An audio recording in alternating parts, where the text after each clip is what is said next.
നമ്മളിത് അതിരപ്പള്ളിയിലാണ്. അപ്പോൾ വിശേഷങ്ങളായിട്ട് കാണാട്ടോ.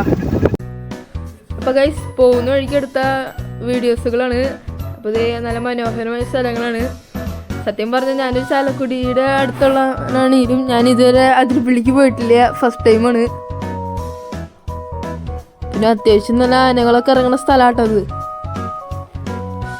പിന്നെ നമ്മൾ പോയത് നല്ല മഴക്കാലത്താണ്, അതുകൊണ്ട് തന്നെ ആനകളിൽ നിന്ന് അങ്ങനെ കാണാൻ സാധിച്ചില്ല. പിന്നെ ഇത് അവിടെ കുറേ വഴി പനത്തോട്ടങ്ങളുണ്ട് കേട്ടോ. അത്യാവശ്യം എടുക്കാൻ പറ്റുന്നിടത്തോളം വീഡിയോസ് എടുത്തിട്ടുണ്ട്. പിന്നെ ഇതൊരു വ്യൂ പോയിന്റ് ആണ് വെള്ളച്ചാട്ടത്തിന്. പിന്നെ കുരങ്ങന്മാരൊക്കെ കാണാൻ പറ്റും കേട്ടോ.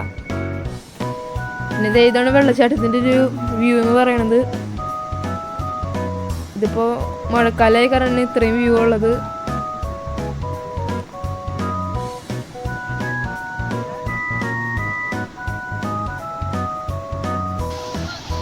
പിന്നെ ഇതിൻ്റെ അടിയിൽ നിന്നുള്ള വ്യൂ പോയിന്റ് ആണ്. ഇത് അത്യാവശ്യം മേളിൽ നിന്ന് നടക്കാനുണ്ട് അടിയിലേക്ക്. പിന്നെ ഈ 5 മണി വരെയാണ് ഇവിടെ ഇതുള്ളത്. പിന്നെ നമ്മൾ നേരെ ചാർപ്പ എന്ന് പറയുന്ന ഒരു വെള്ളച്ചാട്ടം ഉണ്ട്, തൊട്ടടുത്ത് തന്നെയാണ്. 2 കിലോമീറ്റർ ഉണ്ട് അതിരപ്പള്ളിയിൽ നിന്നുള്ള. ഇതാണ് സംഭവം. അപ്പോൾ ബൈ ഗൈസ്.